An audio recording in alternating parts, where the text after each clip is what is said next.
d'abord, merci d'assister à cette rencontre entourant le double diplôme de maîtrise master. Hein. On dit maîtrise au Québec, master en Europe, en communication stratégique internationale. Donc, je vais commencer par me présenter. Marc David, donc je suis professeur au département de communication, mais aussi responsable de la maîtrise en communication ici. Je te laisse te présenter, mon cher François.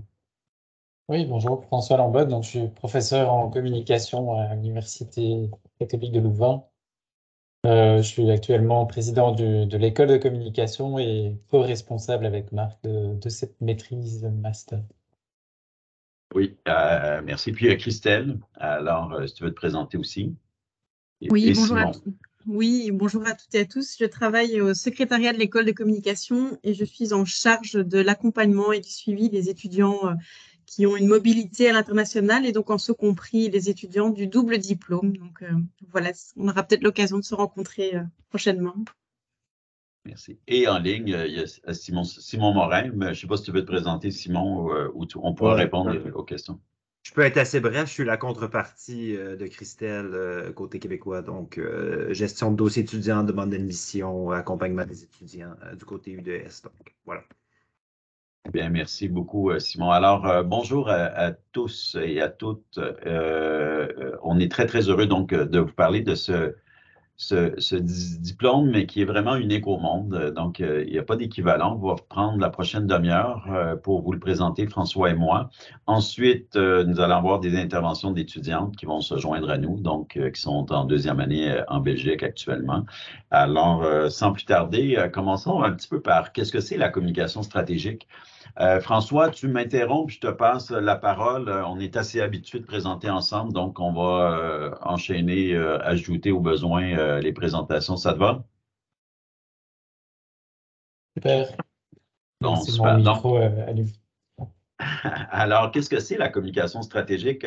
C'est un très grand champ d'études en communication, très récent je dirais dans le monde francophone, mais plutôt anglo-saxon, aux États-Unis, en Allemagne, dans les pays scandinaves, en Grande-Bretagne, donc du côté anglophone surtout.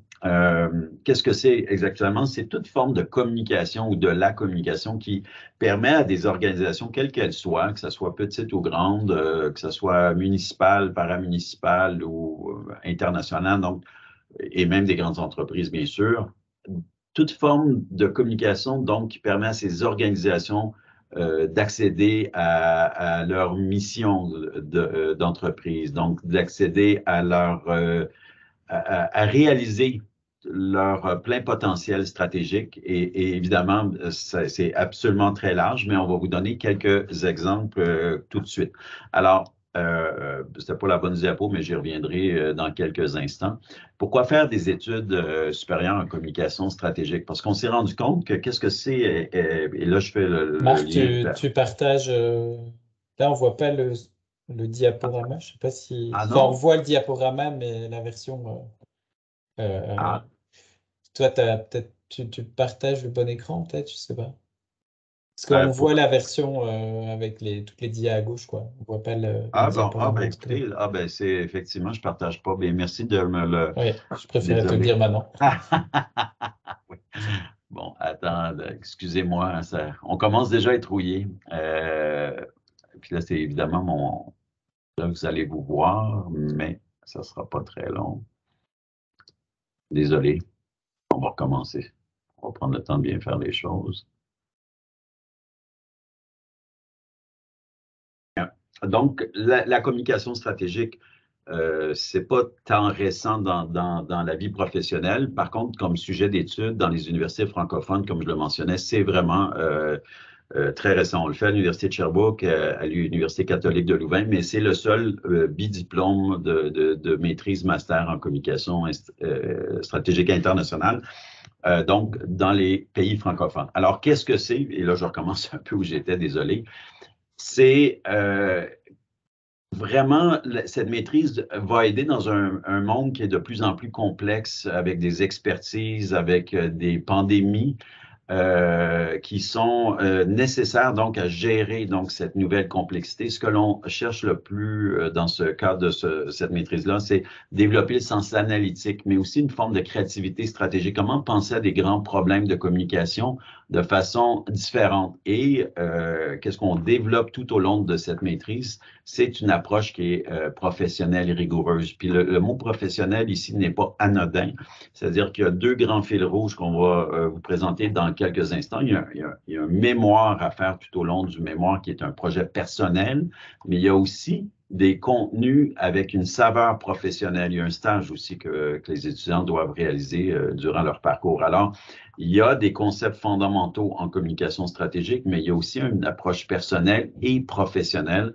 Alors, tous ces éléments ensemble sur 2 pays, mais font en sorte qu'on a une formation à la fois extrêmement riche et rigoureuse d'un point de vue de la com stratégique, mais aussi une expérience professionnelle pour faire en sorte que les étudiants soient le mieux outillés possible, tant par les connaissances que connaissances, donc pour se démarquer sur le marché du travail. Alors, je parlais d'une spécialisation dans un parcours personnalisé, c'est qu'on se démarque des autres programmes d'études en communication, bien sûr, parce que la finalité, comme je le mentionnais un peu plus tôt, de ce bidiplôme en communication stratégique internationale, c'est de former des praticiennes, des praticiens, des experts, des consultantes, avec une perspective, une ambition aussi de direction, mais une perspective stratégique pour pouvoir vraiment travailler autant, en fait, idéalement dans n'importe quel pays du monde, mais là, essentiellement dans ce cas-ci, c'est de travailler dans une perspective européenne et nord-américaine. Alors, et le parcours personnalisé, c'est qu'il y a une petite cohorte dont on va parler dans quelques instants, et cette petite cohorte fait en sorte qu'on est très, très proche des étudiants. On est capable de se coller à leurs besoins et à leur faire découvrir, parce que les étudiants ne connaissent pas, évidemment, en entrant dans le programme, exactement ce qu'ils veulent faire plus tard. Des fois, ils le savent un peu plus, bien sûr, mais les équipes professorales, tant à l'UC Louvain qu'à Sherbrooke, on se donne comme mission d'accompagner le plus possible nos étudiants jusque dans leur stage. Alors, qu'est-ce que j'en ai mentionné un petit peu, mais on essaie de former des étudiants qui puissent viser des postes donc de recherche, d'analyse stratégique, de consultation et de décision. François, je te laisse embarquer quand tu veux, là. OK. Donc, avant peut-être d'aborder les profils recherchés, donc effectivement, il y a cette dimension stratégique qui est fortement développée avec un volet professionnalisant et une mise en pratique des savoirs tels qu'on va vous les enseigner de part et d'autre de l'Atlantique. Il y a le projet de recherche qui est développé à travers notamment le mémoire, et puis la dimension internationale qui est double ici, puisque à la fois on traite de cas d'entreprise ou d'enjeux de communication stratégique à l'international, à travers les cours, les mandats qu'on va vous faire faire, mais c'est aussi une expérience internationale dans le sens où vous allez faire la moitié de votre formation à Sherbrooke, au Québec, et l'autre moitié en Belgique, à Louvain-la-Neuve. Voilà. Donc sur les profils recherchés, peut-être je reviens en arrière, j'ai pas... voilà, c'est pas... Donc les profils recherchés ici, c'est les personnes qui voudraient rejoindre ce programme. Donc passionnés du monde de la com, ça va de soi. Bon, pour certains, certaines, ça va être plus évident que d'autres, hein. Je pense qu'au Québec, en tout cas, vous avez déjà peut-être plus d'expérience de terrain que nos étudiants et étudiantes en Belgique en particulier. Mais c'est vrai qu'il faut une soif pour le monde de la com et de la com stratégique en particulier. Donc ça, c'est important. C'est pas pour ça qu'on vous demande d'avoir un bagage dans ce domaine-là, mais en tout cas, être vraiment intéressé par ces enjeux de stratégie de communication. De l'autonomie, de l'engagement, voilà, c'est pas rien de faire un choix d'aller 1 an à l'étranger, que ce soit en première année ou en deuxième année. Donc voilà, il faut quand même avoir pouvoir se projeter dans ce projet de vie-là qui va va vous occuper pleinement pendant les 2 années à venir. Soif d'apprentissage, oui, une envie. Il y a aussi une dynamique collective au sein de la cohorte chaque année qui fait que vous êtes entraîné vers l'avant, vous êtes poussé à aller plus loin dans vos apprentissages, ça c'est important. être ouvert sur le monde. La diversité, on en a déjà parlé. Voilà, et puis un vrai désir d'aller dans des métiers où il y a une volonté de poursuivre le développement de vos compétences et de votre expertise dans le domaine stratégique. Tu veux continuer ou j'y vais? Ouais, j'y vais, puis tu t'embarques. Voilà, donc le principe, c'est une cohorte qui est ensemble pendant 2 ans. Donc, nous, on vise en général avec Marc une cohorte. On pourrait monter à 30 étudiants, mais un bon chiffre pour nous, pour faire du bon travail avec vous, c'est une vingtaine d'étudiants avec un équilibre sur chaque continent dans la cohorte. Ça, c'est l'idéal, évidemment. Donc pour l'instant, on a une vingtaine d'étudiantes en Belgique et un tout petit peu moins, je pense, 18, je vais corriger moi, mais en première année, avec un vrai équilibre entre des Québécoises d'un côté et puis des Belges de l'autre, et aussi d'autres pays. Donc il y a d'autres, petit à petit, il y a d'autres nationalités qui se joignent au projet et c'est aussi très chouette. Voilà, donc 2 pays, c'est évidemment ouvert à d'autres nationalités que celles que j'ai évoquées, bien évidemment. Bien sûr, Oui, tu vois, on a, juste pour faire un peu de pause, on a une étudiante d'origine italienne oui, actuellement à Sherbrooke, ainsi que française. oui. Donc 2 diplômes de maîtrise, donc ça c'est important, vraiment important, et on va réinsister dessus. Le principe du double diplôme, ça veut dire que vous allez à la fin effectivement avoir 2 diplômes, donc pas juste un codiplôme. Un codiplôme, ce serait un diplôme avec les 2 noms des universités. Ici, c'est 2 diplômes de maîtrise en communication, un maîtrise en communication à l'université de Sherbrooke et master en communication à l'UC Louvain. Mais c'est aussi, ça veut dire que c'est différent d'un échange à l'international, où si vous allez, par exemple, 6 mois à l'étranger pour faire une partie de vos études, vous n'allez pas recevoir le diplôme de l'université qui vous accueille. Et vous êtes considéré dans ce cas-là comme étudiant international pendant les 6 mois où vous êtes à l'étranger. Ici, vous êtes étudiant, pleinement étudiant ou étudiante dans les 2 universités dès le début de votre maîtrise. Donc, c'est quelque chose qui est important à retenir pour la suite quand même. Voilà, et c'est sur 2 ans, bien entendu. Donc ça, on s'est déjà présenté. Hein, C'est déjà présenté. Ouais. Donc, ça va. Je te laisse prendre le relais. Bon, ben, ça fait suite un peu à ce que je mentionnais plus tôt. Donc, le programme, qu'est-ce qu'on vise avec ce programme donc de double diplôme? C'est vraiment de favoriser le développement des compétences internationales. Lorsqu'on parle de compétences internationales, bien sûr, il y a l'échange dont François vient de parler, c'est-à-dire de passer une année soit en Belgique ou au Canada. Donc, déjà là, il y a une expérience pédagogique, culturelle, mais les objets d'études sont aussi de nature internationale. Les études de cas qui vont être présentées tant au Québec qu'en Belgique portent sur des enjeux internationaux. On a travaillé dans le passé sur la responsabilité sociale des entreprises d'organisations internationales. On peut penser à toutes les campagnes et stratégies de communication de la santé publique sur la COVID-19. On assiste à des enjeux de communication stratégique, donc qui ont des effets partout dans le monde. On pense à la crise internationale, donc actuellement, en fait, la guerre, je devrais dire, en Ukraine avec la Russie. Il y a des aspects de communication stratégique au niveau de la guerre hybride, donc la désinformation. Alors, tout ce qui est gestion de la réputation, l'analyse socio-numérique, les effets sur des populations, donc les campagnes de communication, que ce soit médicales ou autres, que ce soit des réformes politiques, ont des aspects de communication stratégique. Et le mot à retenir ici, c'est complexe.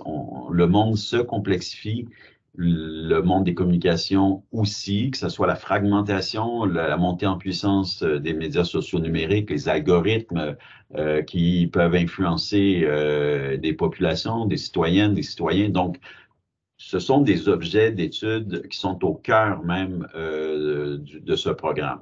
Alors, la partie d'analyse est extrêmement importante, de rechercher l'information, de l'analyser, et on a des corpus, on a vraiment accès à des bibliothèques qui nous permettent de le faire. C'est et évidemment de la recherche appliquée, bien sûr. Mais un autre aspect, puis c'est vraiment la finalité de nos étudiants, c'est qu'à la fin du programme, la rigueur intellectuelle acquise et les compétences vont permettre aux étudiantes et aux étudiants de pouvoir faire des recommandations stratégiques. Alors, on n'est pas juste dans l'analyse puis d'avoir une opinion sur des objets, mais d'avoir une argumentation qui nous permette donc d'étoffer une position stratégique et littéralement d'avoir un effet sur des organisations en faisant des recommandations, en émettant, devrais-je dire, des recommandations stratégiques. Et évidemment, dernier point, ce que l'on vise, tous les travaux d'équipe sont paritaires. On essaie toujours de mélanger des Européens puis des Québécois, Canadiennes. Et ça, chacune des sessions que l'on va voir dans quelques instants dans nos institutions, on essaie de favoriser le plus possible l'équipe multidisciplinaire, internationale aussi, puis d'essayer d'aller solliciter des perspectives qui vont compléter les nôtres en communication, que ça peut être en gestion, ça peut être en psychologie, ça peut être en sociologie, peu importe. Alors, voilà donc la richesse même du programme, c'est vraiment de développer des compétences internationales comme stratégique. Veux-tu, François, présenter un peu l'UC Louvain pour les Québécois et à l'international, bien sûr?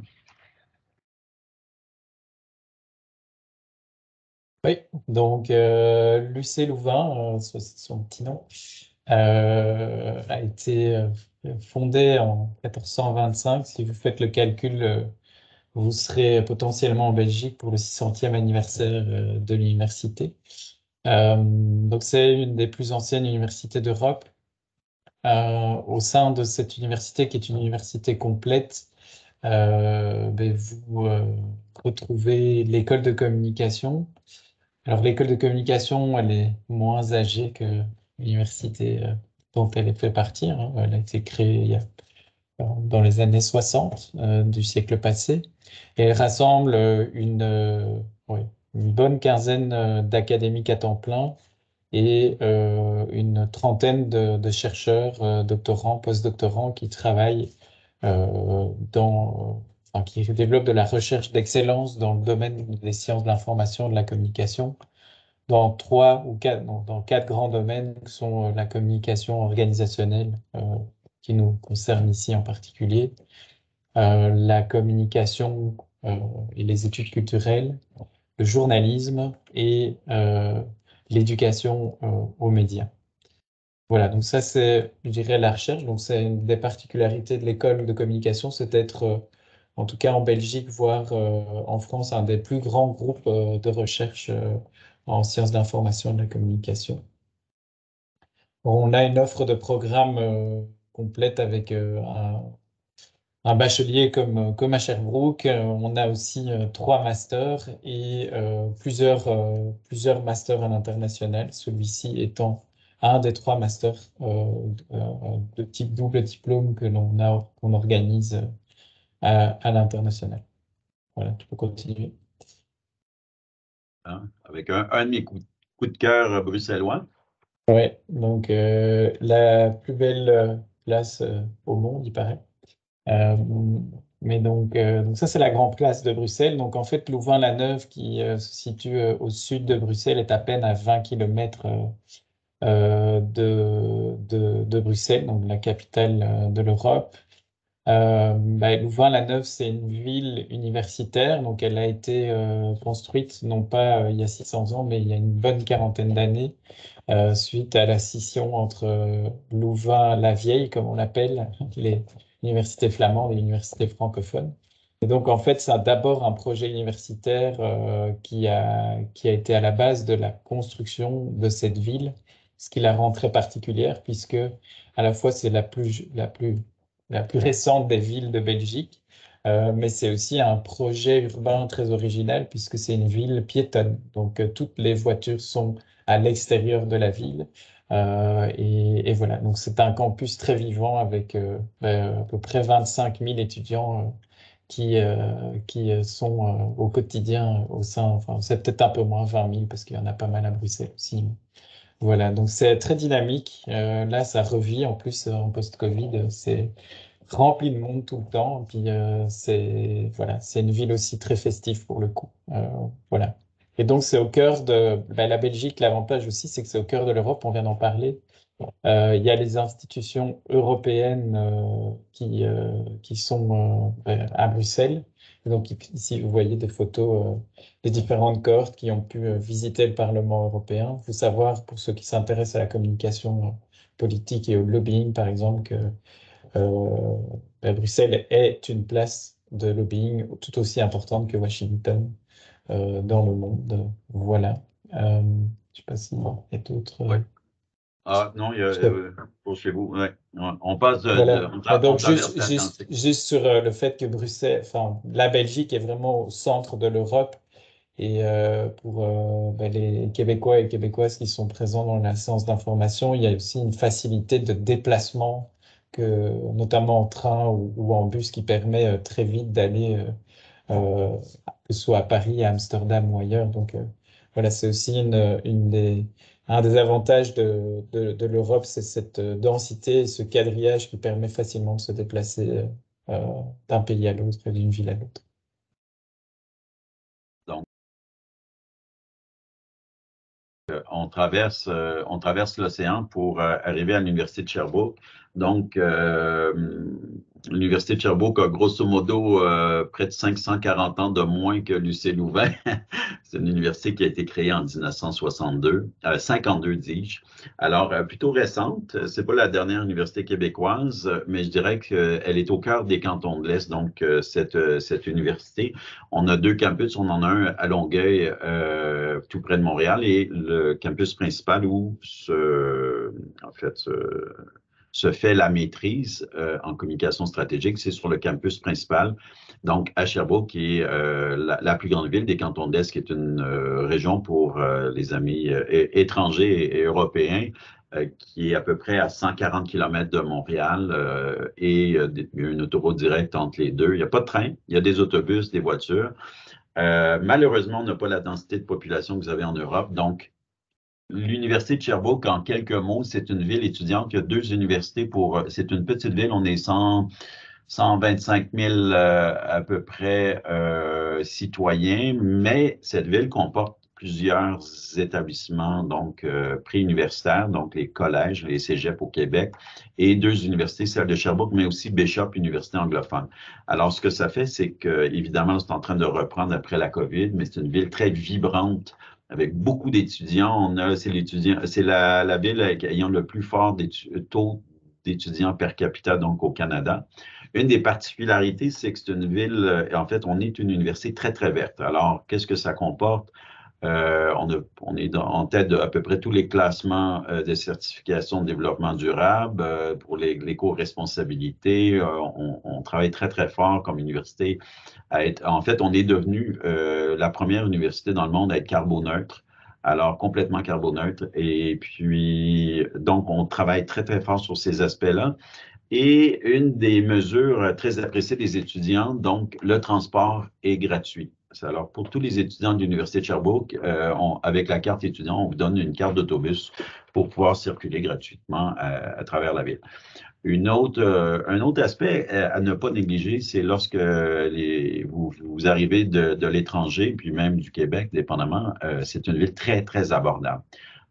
Qui bouge, il y a beaucoup de logements, donc ce qu'on appelle des cotes en Belgique. Il y a beaucoup de logements, soit dans les résidences étudiantes ici ou dans des logements où souvent les étudiants peuvent se retrouver à 2, 3, 4 dans des plus grands. Avec Trois-Rivières, on est l'une des villes les moins chères, donc pour se loger pour les étudiants. François parlait d'une cohorte de 24 étudiants, c'est approximatif. On y va vraiment, on va voir tout à l'heure de quelle façon on procède à la sélection. Mais tout comprendre, puis je vais aller dans les détails dans quelques instants, mais voici le panorama des deux années. Il y a 2 sessions consécutives de cours à l'Université de Sherbrooke. à l'automne. Donc, lorsqu'on parle de cohorte, c'est que tous les étudiants se rencontrent ensemble à l'automne ici à l'Université de Sherbrooke. Ça se poursuit au semestre d'hiver. Et il y a un stage professionnel en entreprise rémunéré au Canada. Alors, qu'est-ce que ça comporte? Bien, vous avez 3 ou 4 mois. On a plusieurs organisations possibles dans lesquelles vous pourrez faire votre stage. Que ce soit relié à votre sujet de mémoire ou pas, c'est pas très grave. L'important, c'est d'acquérir une expérience pratique, donc professionnelle, qui vous permette de commencer à appliquer vos connaissances et compétences professionnelles. Ça, c'est la première. Ensuite, toute la cohorte déménage en Belgique avec une session de cours à l'UC Louvain. On va aller dans les détails, dans plus de détails dans quelques instants. Et la session 5, il y a un stage, donc une immersion professionnelle en Belgique. Et on commence tranquillement le mémoire. Mais en fait, je devrais dire on commence, c'est pas vrai, on commence à finaliser le mémoire en 5e session parce que l'une des particularités dont on va vous parler dans quelques instants, c'est qu'on commence dès la première session à trouver un sujet qui peut vous intéresser. On le développe un peu plus en 2e session à l'Université de Sherbrooke. Alors, tranquillement, il y a un fil rouge au fil des sessions qui font en sorte que vous travaillez sur votre mémoire, vous le développez. C'est pas à la fin du programme. Là, tout d'un coup, on commence à rédiger. On a déjà commencé plusieurs étapes. Voici en quoi ça peut ressembler, c'est-à-dire la première session à l'automne. François vient depuis déjà 5 ans de donner un cours, un séminaire d'intégration en communication avec une collègue ici, Marie-Ève Carignan. C'est un séminaire intensif donc qui dure la première semaine de septembre habituellement, grosso modo. Et ensuite, il y a 3 grands cours. Un cours de problématisation de la recherche en communication qui est un projet personnel qui va traiter de vos intérêts personnels, puis idéalement pourrait se traduire en mémoire un peu plus tard. Un cours d'analyse stratégique en communication que je donne où on travaille sur un projet personnel mais aussi professionnel. Et il y a un cours dédié à un vrai mandat en communication stratégique. Actuellement, les étudiants travaillent sur une campagne une analyse des problématiques d'Ubisoft au Canada. Donc, c'est un projet plutôt professionnel. À l'hiver, il y a un cours de com stratégique international, un cours de recherche en communication stratégique qui vous permet d'aller encore plus loin donc dans votre projet personnel de mémoire. Et il y a 3 cours d'un crédit. Donc, un crédit pour les Européens, ça équivaut à 15 heures. Un cours normal, c'est 45 heures de cours, qui est 3 crédits, puis un crédit, c'est 15 heures. Donc, 15 heures sur la RSE, qui est donné aussi par François à l'hiver. Donc, François fait des déplacements à venir nous voir. Éthique en communication internationale et un cours d'aspects légaux de la communication internationale. Donc, c'est les 2 semestres à Sherbrooke. Et ensuite, à l'été, tous les étudiants vont travailler. Ça peut aller un peu dans plusieurs grandes entreprises, dis-je. Mais comme j'ai expliqué, ça peut être chez Ubisoft, ça peut être pour Greenpeace, ça peut être pour l'OTAN. On a eu des étudiants qui ont fait des stages pour le Centre de communication stratégique pour l'OTAN, BRP qui est Bombardier Produits récréatifs, donc qui est dans les cantons de l'Est. Mais on a une liste assez grande donc d'étudiants qui ont fait des stages, que ce soit dans le milieu des boîtes de communication, de relations publiques, que ça soit, tu me corrigeras François, mais pour les Jeux olympiques, le comité organisateur des Jeux olympiques, non pas le comité organisateur, mais le Comité olympique belge. C'est ça, merci. Désolé, comité olympique belge. Donc, il y en a plusieurs et souvent, on peut nous trouver à l'Université de Sherbrooke des stages rémunérés, mais l'étudiant ou l'étudiante peut aussi se trouver par une démarche personnelle un propre stage. Alors voilà, donc c'est rémunéré. Une des particularités du double diplôme, je l'explicite, c'est que tous les étudiants européens ou étrangers qui viennent faire donc leurs études au Canada ont un visa étudiant, mais aussi un visa de travail qui leur permet de travailler, ce qui n'est pas le cas pour les autres programmes universitaires. Donc, permet de travailler en dehors des campus pour avoir une vraie démarche de travail professionnel. Donc, c'est réalisé au Canada, ça peut être au Québec, mais ça peut être à Vancouver. On a une étudiante italienne du programme qui va aller, vient de se trouver un stage à Vancouver, donc ça va être 4 mois. C'est à peu près 450 heures, donc des semaines de travail réguliers. Et voilà. On passe, François, je te passe la parole parce qu'on arrive en Belgique à la 2e année. Oui. Donc à l'automne, quand vous arrivez, on a rapidement, en fait, à l'entre-deux, vous allez finaliser votre projet de mémoire. Donc on va valider en fait votre projet de mémoire. Et dès que vous arrivez en Belgique, vous avez une session avec 3 cours et un tutorat qui vous laisse aussi du temps pour pouvoir continuer à travailler sur votre mémoire en tant que tel. Donc les 3 cours qui sont repris ici, Crisis Communication, Communication, Political Marketing and Lobbying and International Communication and Change Communication, sont des cours qui sont enseignés en anglais. Ça, c'était un des objectifs qu'on poursuivait ici, c'était de vous permettre de parfaire votre formation dans des domaines de communication importants d'un point de vue stratégique, mais aussi de pouvoir développer vos compétences linguistiques ou continuer à les maintenir s'il en est. Le tutorat dont il est question ici, ça a pour objectif de maintenir la présence dans votre tête de ce projet de mémoire et de continuer à le travailler, mais de façon collective.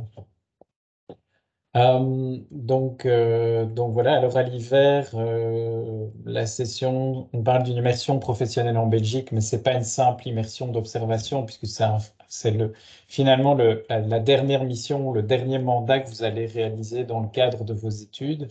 Alors si vous êtes au Québec, beaucoup d'entre vous auraient déjà fait des stages, donc ici on essaye de développer des missions et des mandats, la différence des mandats qui seront faits collectivement avec Marc pendant la première année ou avec d'autres des collègues de l'Université de Sherbrooke. Ici, on va vous demander d'aller chercher vous-même un mandat de communication stratégique dans une organisation à l'international. Ici, il est mis l'Europe, mais ça peut être en Belgique, ça peut être en Europe, ça peut être aussi potentiellement, ça peut aussi faire l'objet d'un retour au Québec, pour autant qu'il y ait une vraie dimension internationale dans le stage.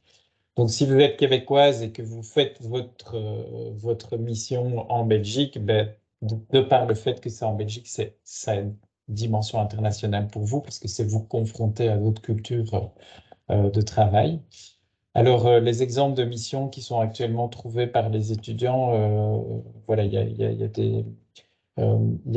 a une étudiante qui va partir en Italie dans une agence de communication spécialisée dans le domaine de la mode, à Milan, par exemple. On a d'autres étudiants, il y a une étudiante qui va travailler pour lancer le bureau de représentation du Québec en Floride. Donc voilà, donc pour vous donner un peu la portée des missions telles qu'elles sont trouvées, il y a une étudiante qui continue son stage qu'elle avait fait durant l'été et qui poursuit sa mission au sein de l'OTAN. Donc voilà, donc ça c'est une série d'exemples en tout cas de missions où voilà, l'objectif ce sera de vous confier un mandat que vous ferez seul ou en binôme pendant à peu près 3 mois. On finit, l'objectif aussi, c'est de vous aider à clôturer le mémoire. C'est peut-être intéressant de dire que le mémoire / essai tel qu'on l'envisage ici, il a une dimension académique et scientifique importante, mais ce n'est pas un mémoire de recherche au sens où on le ferait dans une maîtrise de recherche. Même si notre niveau d'exigence est quand même important en termes de rigueur scientifique, on vise quand même à ce que ces mémoires aient voilà, une dimension stratégique importante en termes notamment de recommandations qui seraient faites sur base d'une recherche développée dans le cadre du mémoire, une question de recherche développée dans le cadre du mémoire. Et donc, on commence par un séminaire d'intégration et on finit le programme par un séminaire de clôture qu'on co-anime, Marc et moi, avec une thématique de communication stratégique internationale qui change chaque année. Donc, l'idée, là, c'est de vous faire travailler sur une thématique particulière. On a travaillé sur la crise Covid. L'année passée, on a travaillé sur les crises climatiques et sur notamment les incendies. Et l'objectif de ce séminaire, c'est de vous faire préparer un événement ou une rencontre avec des professionnels de haut niveau en lien avec la thématique traitée. Donc, c'est un peu une sorte de rite de passage quelque part où à travers ce séminaire, ben, vous allez devoir vous animer avec vos collègues de la cohorte le séminaire en tant que tel et les webinaires si c'est un webinaire, mais aussi, voilà, c'est important aussi, c'est une occasion aussi de vous amener à rencontrer et à débattre avec des professionnels de haut niveau. Donc voilà, c'est comme ça qu'on finit en tout cas la session. Et donc, la rédaction se poursuit au printemps et potentiellement à l'été en fonction de votre avancement dans le projet. Donc ici, on vise avec Marc que vous soyez tous et toutes diplômés en septembre de la deuxième année. Donc ça, c'est aussi peut-être une différence par rapport à une maîtrise recherche. On essaye que tout le monde soit diplômé en déant les 2 ans, pour autant que vous fassiez le travail nécessaire. Hein. Mais voilà, on y est arrivé jusqu'à présent. Hein. On a un taux de réussite. On a des personnes qui arrêtent le programme ou qui se redirigent vers des programmes classiques, mais la grosse majorité des personnes, si pas l'ensemble des personnes qui poursuivent le programme, sont diplômées au final, quoi. Voilà. Merci, François. Avant de parler des informations générales, je pourrais peut-être arrêter la présentation qui est à la fin dans quelques instants pour laisser la parole justement à nos étudiantes. Donc, je vais... Puis il y a Clara et Megan qui sont présentes, donc ça peut être intéressant. Et on a une diplômée. Et on a une diplômée, Eliane. Merci Eliane de nous rejoindre. Je ne sais pas qui veut commencer parmi vous. Allô, je vais peut-être commencer parce que j'ai une rencontre client à laquelle je dois retourner. Allô, Eliane, enchantée. J'ai fait le bidiplôme en communication stratégique internationale il y a 2 ans, je crois, la première année. Donc, c'était 2020, si je ne me trompe pas, Marc. Oui, là, je commence à être mélangé avec les cohortes, là, mais oui, ça fait 2 ans que tu as diplômé. Oui, c'est ça. Diplômé en 2020, commencé en 2018. Donc, après ce diplôme-là, pendant le diplôme, premièrement, j'ai fait un stage de 4 mois dans une agence de communication marketing à Montréal. Et après mon diplôme, j'ai été employée dans des grosses agences, comme là, je travaille à temps plein chez Cossette à titre de chef de produit. Et parallèlement aussi, je poursuis mes études au doctorat en communication sous la direction de, justement, François Lambotte. Donc, c'est un peu ça mon parcours. Je ne sais pas si vous avez des questions. Tu nous expliquer un peu en quelques mots qu'est-ce que tu en as retenu. Là, ça fait déjà 2 ans que tu es sur le marché du travail. On ne s'est pas parlé, donc je te laisse aller ad lib, savoir les apprentissages, les acquis, qu'est-ce que ça donne sur le marché du travail. Premièrement, je trouve qu'il y a une énorme différence entre les gens qui sortent du bac directement et les gens qui sortent d'une maîtrise comme la maîtrise en communication stratégique internationale. Honnêtement, le côté stratégique est vraiment davantage poussé que lorsqu'on sort du bac. Le côté stratégique est quand même développé, mais pas autant poussé que lors de la maîtrise. Du moins, moi, ça m'a vraiment permis de mieux comprendre aussi tout ce qui est la communication à l'intérieur d'une entreprise, vu que c'est la communication stratégique, là, c'est vraiment en lien avec les objectifs d'affaires de l'entreprise. Fait que ça m'aide vraiment dans mon day-to-day avec mes clients de mieux comprendre dans quel contexte s'inscrivent les campagnes et les mandats dans lesquels je travaille. En tout cas, moi, je trouve qu'il y a eu un gros plus de mon côté aussi stratégiquement, mais professionnellement aussi avec le stage en plein milieu aussi du parcours. Ça, c'était vraiment un gros plus.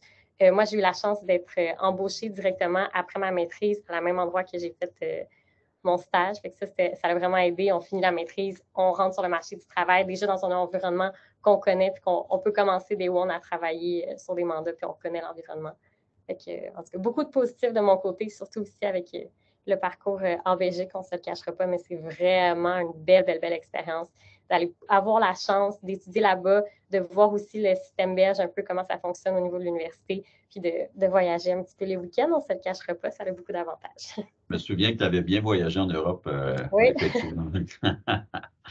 Ben, écoute, merci beaucoup, Eliane, pour ton intervention. Merci d'avoir pris la peine d'interrompre une rencontre pour venir nous parler et on te salue. Alors, merci. Peut-être Clara, ensuite Mégane. Oui, je peux. Moi, je suis du côté belge, mais là, on est avec Mégane dans la même cohorte. On est en Belgique pour la 2e année. Donc, on a fait toute l'année au Québec. Et là, depuis septembre, on est de retour en Belgique. C'est ça, à mi-parcours, mais au final, il y a déjà 3 sessions de passées et 3 bonnes sessions où il y a la majorité des cours qui sont passés, parce qu'après, il restera immersion professionnelle, mémoire et ce genre de choses. Mais l'aspect cours, en tout cas, est très, très bien avancé, bientôt terminé. Et oui, si on essaye de regarder un peu qu'est-ce qu'on peut en tirer, mais Hélène parlait du contexte. Ça, c'est vrai que je trouve que c'est super important parce qu'on apprend en fait à se plonger dans différents contextes. Quand on a une recherche ou quand on a une question, quelque chose qu'on veut essayer de comprendre, on va essayer de vraiment aller chercher toute la partie analyse et stratégique, qui est voir quelles sont les parties prenantes, quels sont les enjeux, les risques. Et donc tout ça, c'est un aspect qui revient beaucoup, beaucoup, mais aussi le contexte pour les Belges d'aller au Québec et pour les Québécois d'aller en Belgique. Parce que même si ça reste des pays occidentaux, ça oui, il y a quand même énormément de différences et ça nous pousse à vraiment ouvrir notre horizon. Il y a plein d'enjeux que je ne soupçonnais pas qui pouvaient exister au Québec. Vivre un an là-bas, on apprend à se mettre dans la peau d'autres, on vit vraiment l'expérience en tant que telle et on se rend compte de l'actualité, des enjeux, des manières de faire, tout ça qui diffère quand même beaucoup. Donc ça, c'est super important, je trouve, et hyper enrichissant. Et un autre aspect, moi, que j'ai beaucoup aimé, c'est l'aspect cohorte, parce qu'en fait, on n'est pas beaucoup et ça nous permet, oui, d'avoir un suivi personnalisé auprès des profs, mais de suivre aussi ce que les autres étudiants font. Et donc ça, je trouve que ça nous ouvre aussi énormément de portes parce qu'on a plein de choses de nouveau qu'on ne soupçonnait pas vraiment. Je m'étais jamais intéressée à la communication de crise, mais je me suis fait des amis qui s'intéressaient fort à ça, donc on s'intéresse à leur travail et on parle de tous ces aspects-là. Et donc, même si on ne travaille pas directement, nous, sur un sujet spécifique, on va s'interroger et se renseigner et apprendre des travaux des autres. Et donc, ça aussi, c'est un bagage supplémentaire qui vient se greffer à notre propre projet personnel. Et ça, je trouve que c'est aussi super enrichissant parce que ça nous permet d'avoir énormément d'informations sur plein de sujets, de découvrir des choses, de s'interroger toujours plus. Enfin, il faut être curieux, ça c'est sûr. Mais oui, il faut être engagé et tout, mais c'est ça l'aspect qui fait qu'on n'est pas isolé, qu'on n'est pas seul, c'est de discuter avec les autres et de découvrir vraiment, vraiment beaucoup, beaucoup de choses. Donc voilà, mon petit point de vue sur la maîtrise. Merci. Mégane? Moi, je suis du côté Québec. Donc, en fait, ça fait, comme Clara a dit, ça fait près de 3 mois qu'on est arrivé en Belgique. Il y a une grande différence entre, je dirais, le baccalauréat et la maîtrise, surtout au niveau du Québec. Marc nous l'avait dit dès le départ, c'est que surtout dans son cours qu'on avait, c'est un cours où il y a beaucoup plus de discussions qu'un simple PowerPoint, puis qu'on écoute le prof parler. Il y a beaucoup d'interactions entre les étudiants et les professeurs. Donc ça fait vraiment une différence dans la manière d'apprendre les choses, de voir comment ça fonctionne. Il y a beaucoup plus de pratique aussi.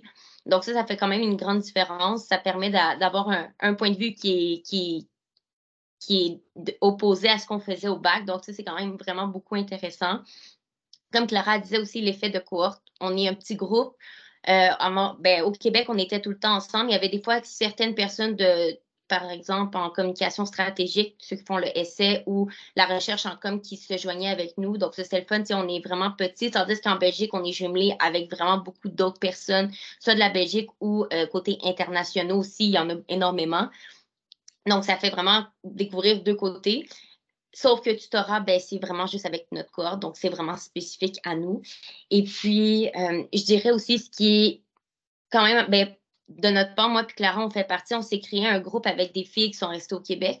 Donc, à tous les jeudis, On a comme une période de temps qu'on se connecte sur Teams pour travailler sur notre projet de mémoire, travailler sur des travaux ou autres, puis on discute, puis on s'échange comme ça. Donc, ça aussi, c'est des trucs qu'on s'est créés au fur et à mesure qu'on continue à faire. Donc, ça, c'est vraiment génial. Puis, c'est sûr que l'aspect de voyager, c'est quand même agréable. Puis, comme François l'expliquait, les transports sont quand même plus faciles en Europe qu'au Québec. Donc, on peut voyager. Je suis allée à Paris en bus. C'était vraiment pas compliqué. C'était simple. On peut aller à Amsterdam, on peut aller en Allemagne. Donc, vraiment, c'est le côté-là qui permet de découvrir de nouvelles cultures, de s'ouvrir aussi au monde. Puis Louvain-la-Neuve, c'est vraiment une très, très, très petite ville. C'est vraiment très minuscule versus le reste de la Belgique. Et ben là, présentement, on a la chance de vivre les marchés de Noël, même s'il n'y a pas de neige. Il y a énormément de marchés de Noël, même à Louvain-la-Neuve. Donc, il y a tout ce côté-là où on pousse un peu plus dans la communication, qu'on le fait, qui est différent au baccalauréat, dépendamment de où est-ce qu'on a été. Moi, j'ai fait mon bac à l'Université de Sherbrooke. Mais c'est certain qu'il y a ce côté-là aussi de pousser, puis de connaître, puis de voir un autre côté de la communication, dont le côté stratégique qu'on ne fait pas nécessairement au baccalauréat. Donc, voilà, je dirais que c'est pas mal ça que j'ai à dire. Merci beaucoup, Mégane. On va, si vous permettez, on va reprendre les informations générales, puis je vous en prie, Christelle et Simon, si vous voulez expliquer certaines diapos, je vais essayer de le faire correctement cette fois.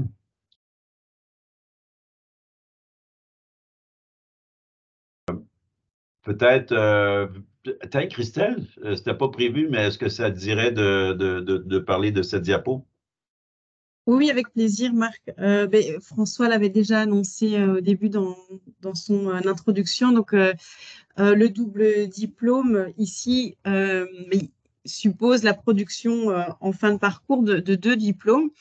Et d'un point de vue administratif, ça se traduit aussi par des processus d'inscription aussi en parallèle. Donc, il y a 2 inscriptions qui devront être réalisées si vous êtes admis dans ce master. Donc, il y a vraiment une idée qu'il faut retenir, qui est très importante parce qu'elle va vous permettre de vous faciliter toute la suite des démarches administratives ensuite. C'est que l'université au sein de laquelle vous allez introduire votre candidature et au sein de laquelle vous serez admis sera considérée comme étant l'université d'attache. Donc, les 2 intervenantes juste avant disaient le côté belge, le côté canadien, ça traduit un peu cette idée-là. Donc, si vous êtes admis à partir de l'UC Louvain, votre université d'attache sera l'UC Louvain. Et vous ferez une mobilité donc, à l'université de Sherbrooke, qui là sera votre université d'accueil. Donc, il y a 2 années et 2 destinations, mais c'est d'un point de vue administratif, c'est plus à ce niveau-là qu'il faut garder la distinction, plus qu'au niveau pédagogique. Cette distinction est importante parce qu'en fait, c'est 2 processus d'inscription différents. Donc, d'une part, dans une université, vous ferez votre inscription régulière, on va dire, donc l'inscription donc pour votre admission.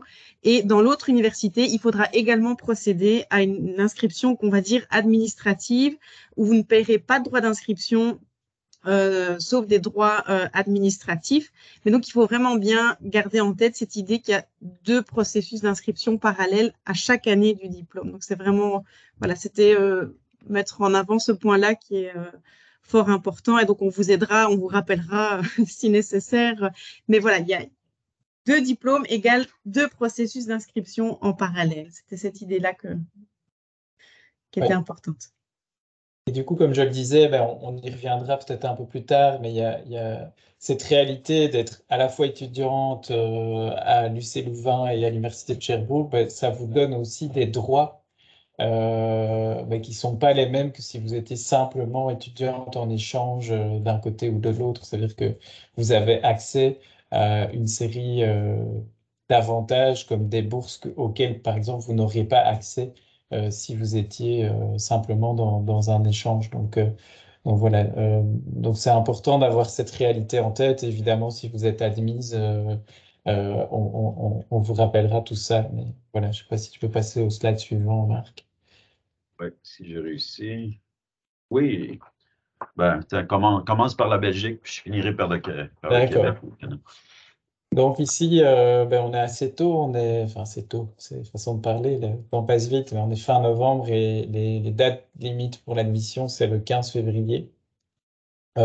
Cette admission, elle se fait en Belgique et je pense au Québec sur le même principe, vous devez faire une lettre de motivation, nous envoyer aussi votre parcours, donc les notes que vous avez eues, et on va être attentif au fait que vous ayez un profil de notes qui tourne autour de 14 sur 20 en Belgique. Alors, c'est pas rédhibitoire. La lettre de motivation est vraiment super importante.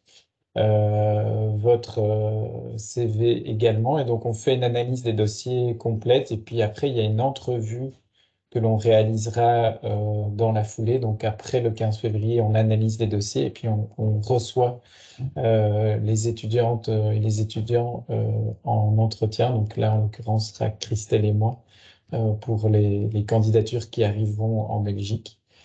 Voilà, alors je parlais de 14 sur 20. Voilà, c'est quelque chose auquel on est attentif. Vous ne pourrez pas partir à l'international si vous avez un échec à la fin de votre 3e année de bachelier. Donc, il faut absolument réussir l'ensemble de vos cours pour pouvoir partir à l'international.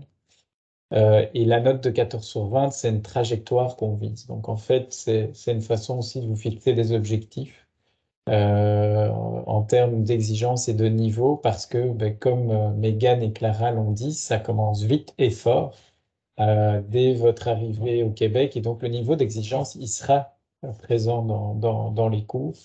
Et donc pour nous, c'est un indicateur quelque part que vous êtes prêts aussi à faire les efforts nécessaires pour rentrer dans ce programme. Donc voilà, je te laisse la parole, Marc. Oui, ben, c'est un peu le même principe ici à l'Université de Sherbrooke, c'est-à-dire tous les citoyens, les citoyens canadiens, je vais dire.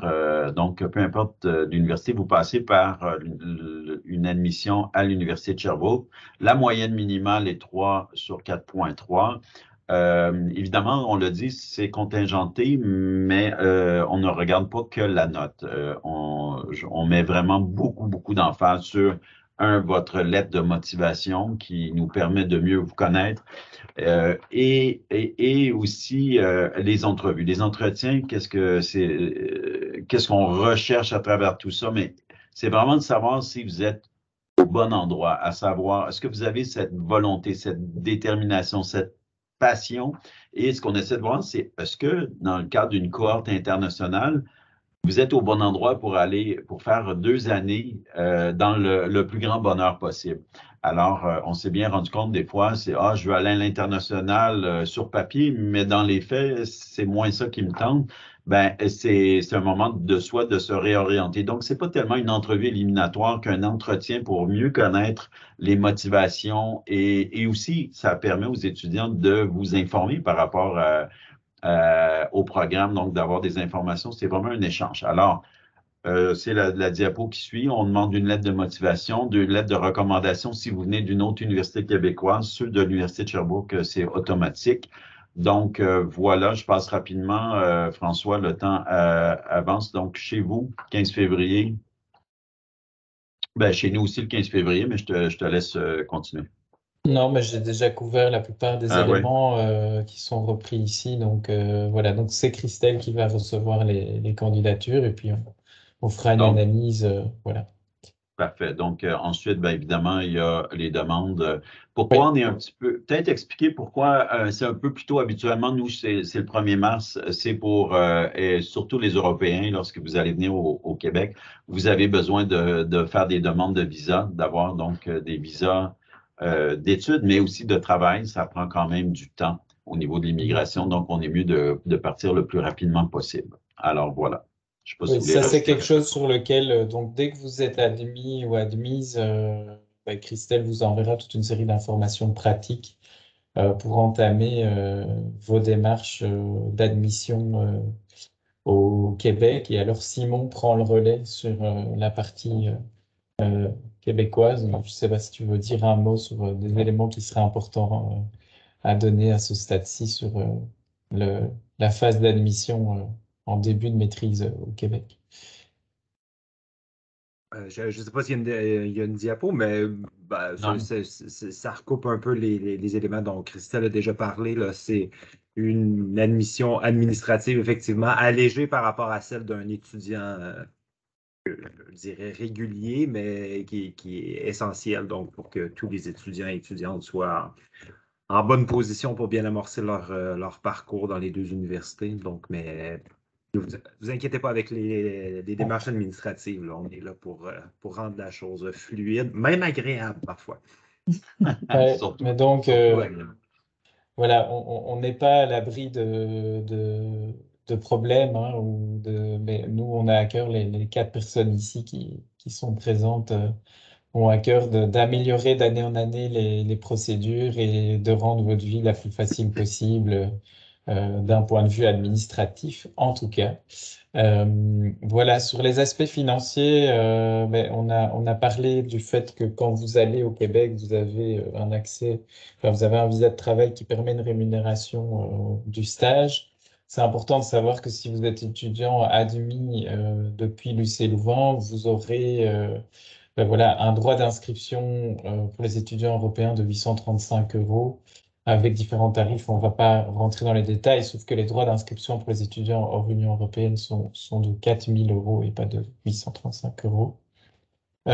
Et il y a des bourses de mobilité, donc ça veut dire que vous serez aidé financièrement si vous partez dans le bidiplôme. Donc il y a une bourse d'études à l'international qui vous est octroyée, en tout cas tous les étudiants qui sont partis dans le cadre du double diplôme jusqu'à présent ont toutes et tous reçu cette bourse d'aide à la mobilité hors Europe.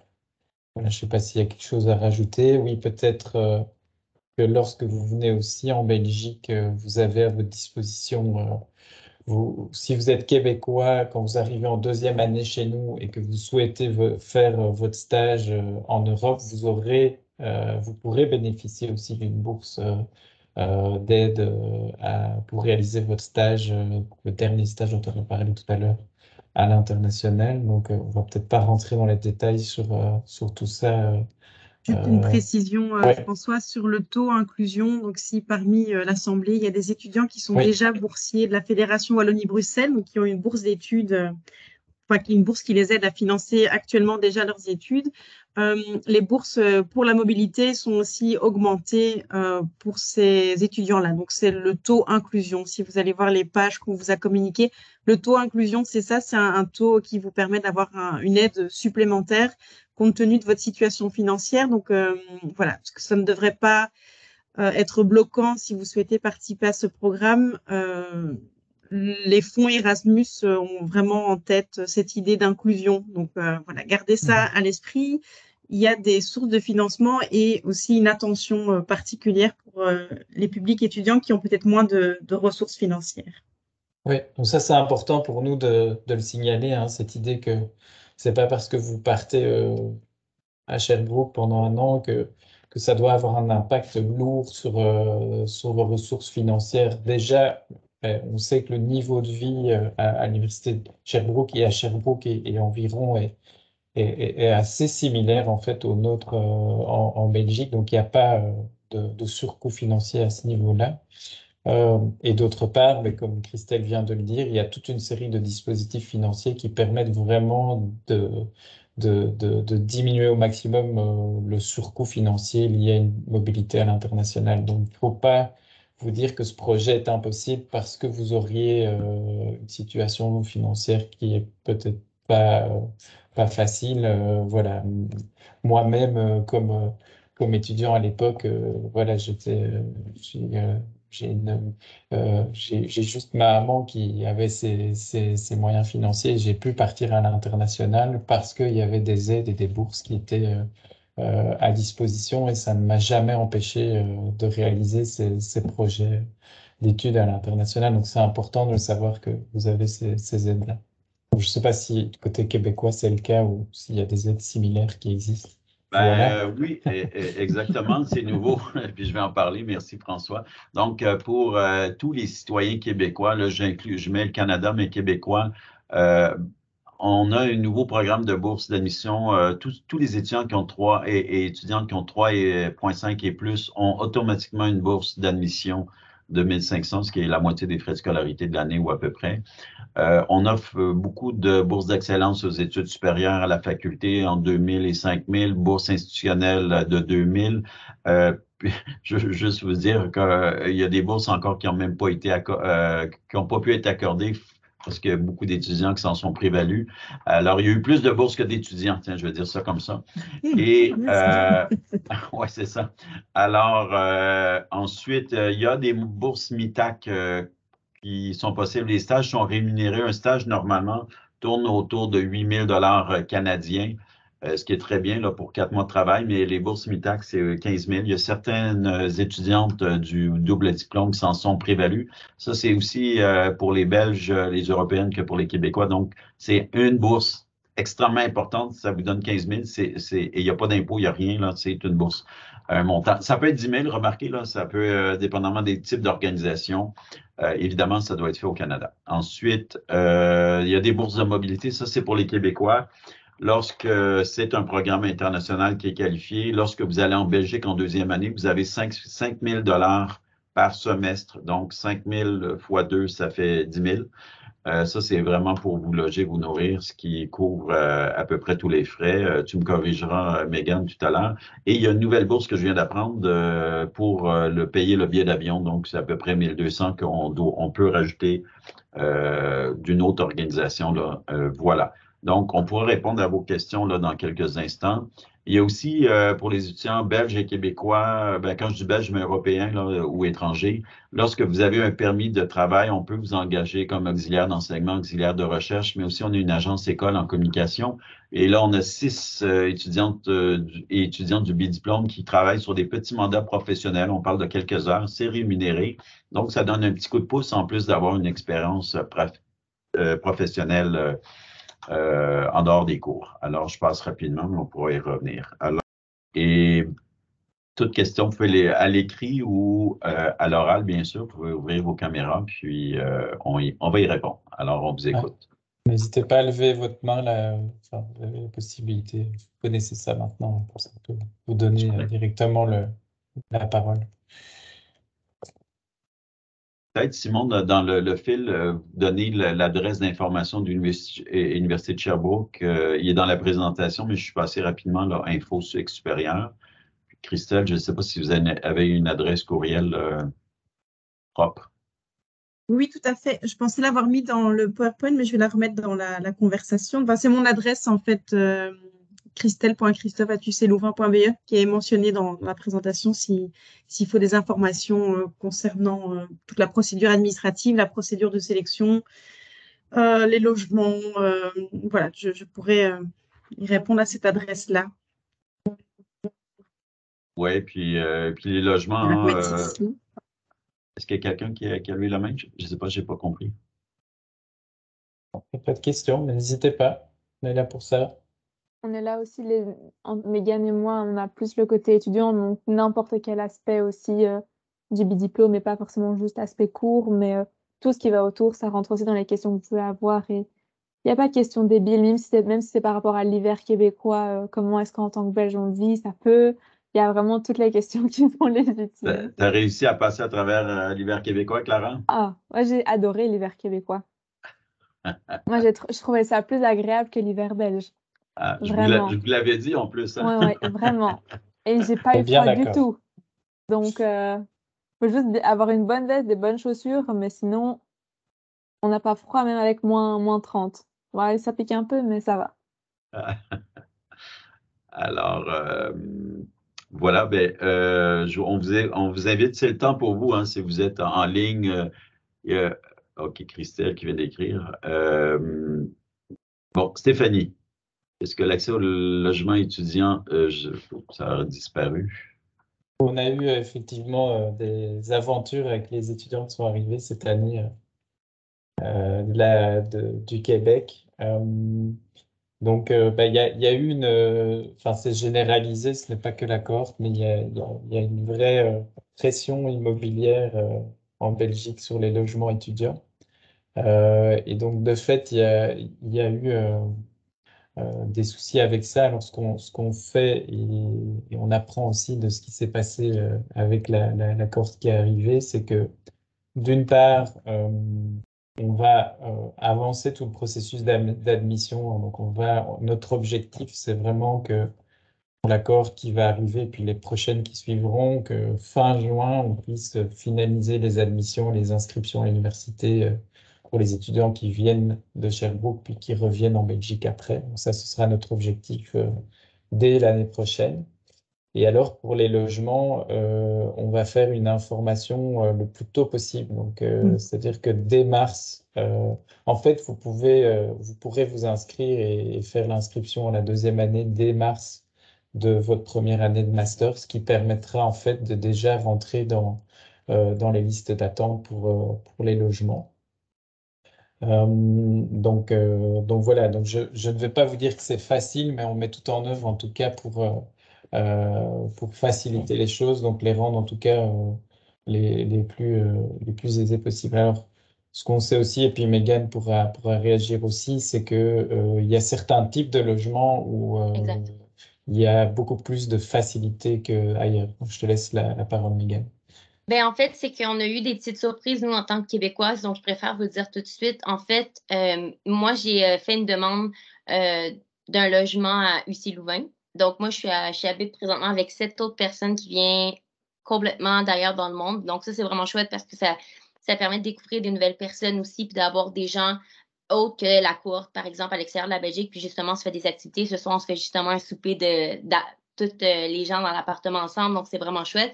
Mais assurez-vous d'être soit dans un cote Ussy-Louvain, vous êtes sûr d'avoir aucun problème, ou d'avoir, je ne sais pas si c'est comme ça que ça s'appelle, je crois que oui, c'est un cote à l'habitant. Donc, c'est vraiment que tu habites chez quelqu'un. Donc, par exemple, on a des filles dans notre cohorte qui sont ensemble, qui habitent chez une personne qui fait qu'elle a comme un contrat et ça lui permet d'avoir une domiciliation. Ou un toit 2 âges aussi que tu habites avec des personnes qui sont plus âgées. Donc, en fait, ça permet avec la commune d'avoir la domiciliation parce qu'il y a une fille du Québec qui s'est fait avoir puis elle a dû trouver un autre appartement. Donc, faites juste vous assurer que vous avez ce côté-là. Donc, c'est pour ça que les logements à Lucie-Louvain, c'est quand même plus facile. Mais vous devez vous inscrire. Puis nous, on a eu notre réponse au mois de juin, juillet. Donc, soyez pas surpris si vous n'avez pas une réponse rapidement. C'est quand même long, les délais à avoir une réponse, mais c'est sûr que vous l'avez avant de partir, ça, c'est certain. Oui. Donc voilà, et donc en fait, le fait de rester un semestre, une année complète pour les Québécoises, ça change aussi un petit peu la donne par rapport justement à cette domiciliation. Et donc, voilà, il y a certains logements ou logeurs qui autorisent la domiciliation alors que d'autres pas. Voilà, donc, mais c'est dans tous les pays, on n'est pas à l'abri non plus de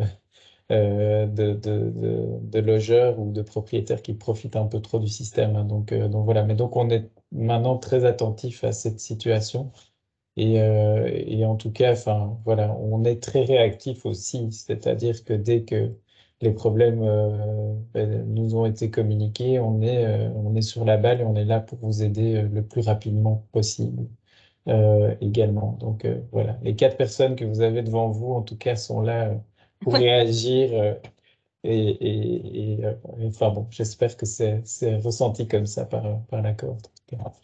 Oui, 100%. Et il y avait une question de Yasmine en commentaire. Ça, c'est plus au niveau de Sherbrooke, les logements. En fait, sa question, c'est par rapport au logement à Sherbrooke. Est-ce que les résidences sont similaires au code belge? Est-ce que les semestres commencent et se terminent à Sherbrooke? Ben, quand est-ce qu'ils commencent et terminent à Sherbrooke? Quel mois? Je sais pas Logement, si. Clara, je ne sais pas si tu veux donner ton expérience, Oui. puis on parlera des Bah, calendriers. je peux donner mon expérience. Moi, j'avais eu quelques problèmes, donc je cherchais un logement un peu, pas de dernière minute, mais quand même, un peu. Mais moi, c'est vraiment les groupes Facebook qui m'ont sauvée. En fait, il faut être. Il y a beaucoup d'offres là-dessus. Il y a il y a différents groupes avec des chambres à louer, des appartements, ce genre de choses, des sous-locations. Donc ça aide vraiment. Je sais qu'il y en a une dans notre cohorte, Linda, qui avait été en résidence à Sherbrooke. Oui. Et je pense que c'est similaire un peu aux résidences UC Louvain. C'est juste individuel plus que en. Oui, c'est ça. En fait, Oui, il y a les résidences sur le campus, où là, c'est des chambres individuelles, mais il y a aussi des résidences qui sont plus dans entre guillemets, au centre-ville. Donc, il faut prendre un bus pour aller jusqu'à l'université. Et là, c'est plus des appartements de 4 personnes ou des choses comme ça qui sont donc entre un appartement et des résidences. Mais ça existe aussi. Et puis, il y a des colocations extérieures que tu vas retrouver sur les groupes Facebook. C'est pas un problème. Je pense qu'il y a personne qui a vraiment... C'est toujours stressant de trouver un logement à l'étranger sans pouvoir visiter, si tu connais pas forcément beaucoup de monde. Mais c'est, entre guillemets, le seul stress qu'il y a parce que tu trouveras un logement. C'est juste que voilà, il faut un peu chercher et autres, mais ça se fait. Et puis pour les mois, les sessions, donc les semestres, ça c'est pas exactement la même chose. Il y a la session d'automne qui commence fin août, début septembre, ça dépend un peu, mais plus début septembre à décembre. Après, il y a la session d'hiver, là c'est de janvier à fin avril. Et puis il y a la session d'été où il y aura le stage, si ça n'a pas changé. Et là c'est de mai à août. Et puis tu rentres en Belgique et tu recommences en septembre avec l'horaire classique belge, avec le premier quadrimestre jusqu'à fin janvier. Et le stage, ça c'est une date un peu flexible, mais Q2. Donc, Puis- on s'adapte aux deux systèmes. Oui, puis je crois aussi, si je ne m'abuse, les logements que Clara parlait qui sont dans le centre-ville, il y a les mêmes aussi sur le campus universitaire. Ça s'appelle le Montagnier. Si je ne m'abuse, Marc, c'est ça. Donc, c'est le Montagnier. Donc, soit au centre-ville ou soit directement sur le campus universitaire. Donc, c'est des résidences qui peuvent être style studio avec des gens. Donc, vous pouvez regarder en ligne là, le Montagnier. Donc, il y a deux locations, deux endroits pour qui offrent des logements. Oui, effectivement. Peut-être juste rajouter rapidement, l'Université de Sherbrooke fonctionne sur le mode des stages en entreprise tout au bac. Donc, il y a littéralement des milliers d'étudiants qui libèrent des appartements à tous les 4 mois tout au long de l'année. Donc, vraiment, il y a tellement de mobilité étudiante que ça favorise. Il y a beaucoup, beaucoup de logements. Lorsque je parlais de logements abordables, souvent, il y en a, Clara, qui sont allés en premiers 4 mois, qui sont allés en résidence étudiante parce qu'ils voulaient atterrir près de l'université. Rapidement, on s'est mis ensemble, puis on a déménagé en logement ensemble pour la session d'hiver. Donc, vous voyez, c'est flexible et c'est relativement facile, Yasmine. Je ne sais pas si on répond à tes questions. Et c'est vrai que c'est très peu cher par rapport au loyer qu'on a l'habitude de payer en Belgique. Ça, c'est un point non négligeable. Les loyers sont vraiment plus bas parce que c'est en dollars. Généralement, c'est En plus, avantageux pour nous. Pour nous, en ce moment, un peu moins. Avec le cours de l'euro, ça fluctue un peu, mais ça reste beaucoup moins cher en termes de loyer. Ça, vraiment. Et juste pour info, mais c'est pas encore fait, mais on est en train de discuter des changements de calendrier en Belgique aussi. Donc, on va très probablement passer à des calendriers similaires à ceux que vous connaissez à l'Université de Sherbrooke. Donc, avec un début de session au 1er septembre et fin de session fin décembre. C'est pas encore fait, mais ça va se faire dans les 2 ans qui viennent. Mais je dis que les professeurs, quand même, en Belgique sont vraiment flexibles parce qu'il y en a qui retournent au Québec. Donc, ils font soit avant les vacances de Noël ou via Teams. Donc, ils sont quand même flexibles là, Pour les Ok. examens. pour les ouais. À date, c'est juste des présentations oraux que nous avons, mais au moins, ils sont assez flexibles. Il y a encore des questions, n'hésitez pas.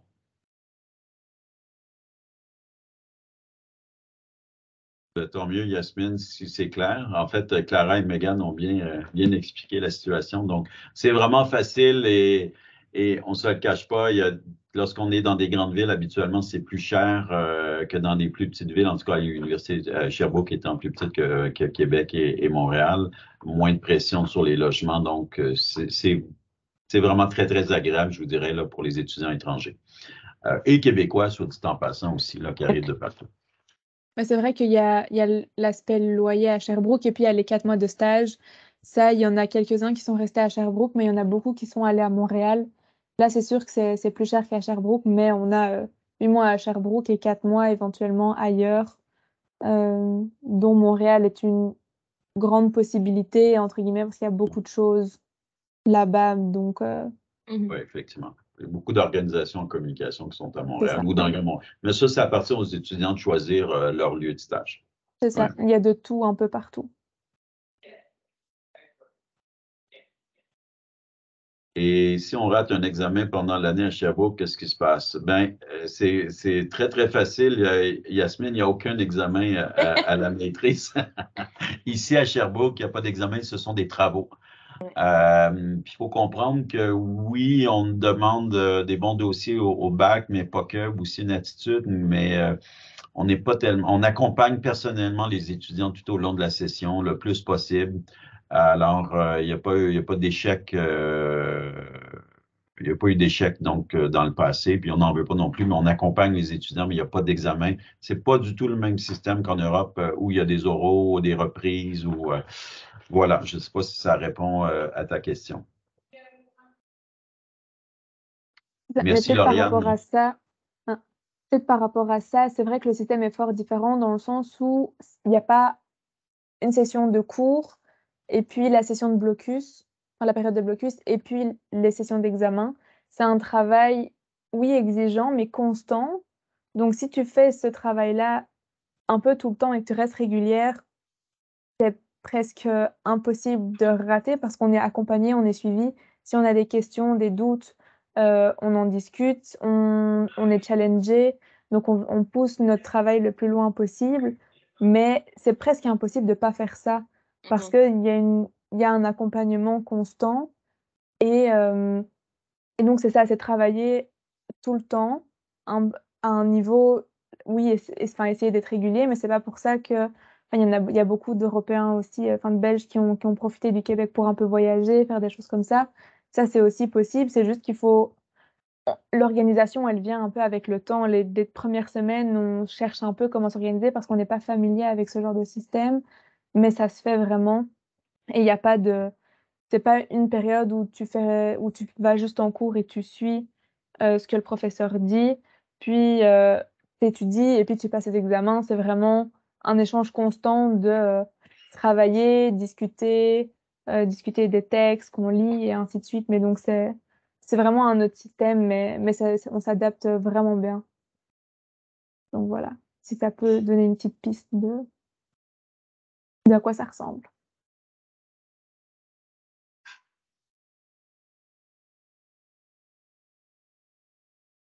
On a le temps pour une petite. Oui, vas-y, Mégane. Non, mais j'allais dire, je pense qu'il n'y a pas d'autres questions, mais il ne faut juste pas que vous soyez stressés, sincèrement. Parce que autant que c'est stressant pour les Québécoises de se rendre dans un pays, parce que bon, autant que c'est stressant pour les Belges de venir dans notre pays, puis les deux, on a vécu la demande de visa. Puis, tu sais, si je peux aider les Québécoises avant qu'on fasse votre demande de visa, il ne faut pas la faire trop tôt parce que sinon ça ne fonctionne pas, mais il ne faut pas non plus s'y prendre trop tard parce qu'il y a quand même beaucoup de délais pour l'avoir vécu. Tu sais, il y a des délais au niveau de la GRC, l'assurance maladie. Donc, tu sais, prenez-vous pas trop tard, mais c'est comme quand vous finissez là, début de l'été, là, c'est le bon moment de commencer la demande de visa pour pas que vous stressiez parce que pendant l'été, vous faites votre stage, mais aussi une partie de votre projet de mémoire que vous travaillez. Donc, si vous êtes bien organisé, sincèrement, comme Clara a dit, on est accompagné. On a commencé le projet de mémoire dès la première session. On a déjà commencé à en discuter avec, je ne sais pas si ça va être encore Geneviève, là, mais on avait déjà commencé à en discuter. Donc, déjà, ça permettait de commencer à y penser. Donc, on n'était pas stressé là, rendu à l'été. Donc, si jamais. Là. Mais c'est surtout la solidarité et l'entraide aussi qui prennent parfois le dessus et qui nous permettent de déstresser ou de nous rassurer parce que c'est sûr qu'il y a des moments stressants. Mais je pense que c'est dans toutes les études, il y a ce genre de moments-là. Mais là, il y a le fait qu'on est en petit groupe et qu'on se connaît les uns les autres. Donc, on en discute, on s'aide, on se donne des idées. Et ça, c'est un aspect vraiment à pas négliger. Donc, l'aspect de groupe, c'est vraiment un autre... c'est pas du tout du chacun pour soi, quoi. Même dans les projets individuels, on s'aide entre nous, on regarde si on a des idées parce que c'est... Et franchement, c'est le genre de moments qui font du bien aussi parce qu'on se rend compte qu'on n'est pas tout seul dans notre coin à se dire mince, je sais pas quel sujet je vais faire, je comprends pas, je change encore d'idée. Non, il y a les autres pour un peu nous aider. Oui, ben, tu as bien raison. L'effet de cohorte est extraordinaire. Puis nous, ça nous permet aussi de vous accompagner le plus possible à travers tout ça. Donc, de mieux vous connaître. Juste pour dire que ça ressemble en rien au premier cycle, ni à Sherbrooke, ni à l'UQTR-Louvain, justement, par cette cohorte fermée qui se promène. Il y a Saïda qui le coût estimé de ce master pour les 2 années au Canada et en Belgique. Oups, c'est un autre que j'ai pas vu la diapo des coûts. Je suis connecté via mon téléphone. Je vous remercie. Je peux peut-être te laisser, Christelle, parce que j'imagine Ça dépend la provenance. de la provenance de la personne. Si vous êtes de l'Union européenne, mais donc l'année vous coûte à peu près 850 € pour le Minerval, puis c'est la x2 donc. Si vous êtes hors Europe, c'est autour de 4300 €. Et donc après, il y a vos coûts de logement qu'il faut rajouter, les coûts de transport, et les coûts qui vous permettent de vous nourrir. Alors globalement, on a dit tout à l'heure, il y a une série de bourses qui permettent de réduire tous ces coûts, que ce soit les coûts d'admission, les coûts de voyage et de logement. Mais donc, c'est vrai qu'on ne l'a pas communiqué. Ce sera intéressant de faire un peu le bilan avec les étudiantes qui sont ici. On a une réunion pour voir un petit peu globalement quel aurait été le coût global de ces 2 ans pour vous. Je ne sais pas si vous avez une petite idée comme ça. Voilà. Ben, je sais que niveau Québec, c'est environ 1200-1300 la session. Donc, tu parles des coûts de scolarité. Oui, c'est juste, mettons, les coûts de scolarité, là, c'est environ 1200-1300. Puis, si je ne m'abuse, durant l'été aussi, pour payer pendant le stage, parce qu'on paye l'université parce que pour être inscrit. Oui, c'est une inscription. C'est comme 400-500 $. Puis quand, c'est ça, la différence, c'est que nous, les Québécois, quand on va à UC Louvain, ben, on paye l'université à Sherbrooke. On paye pas on paye un 60 € à UC Louvain pour l'inscription. Puis vous payez votre carte de la commune pour dire que vous êtes ici en tant qu'étudiante. Mais sinon, on paye tout ce qui est en lien avec... Les Canadiennes payent tout ce qui est pour Canada, les Européennes, tout ce qui est... ou Européens, tout ce qui est pour l'Europe, dans le fond. Donc, et alors, peut-être par rapport au point de vue belge, donc en étant inscrite à Louvain et en partant, si je compte un peu tout, donc oui, il y a le Minerval, 330 et quelques par an.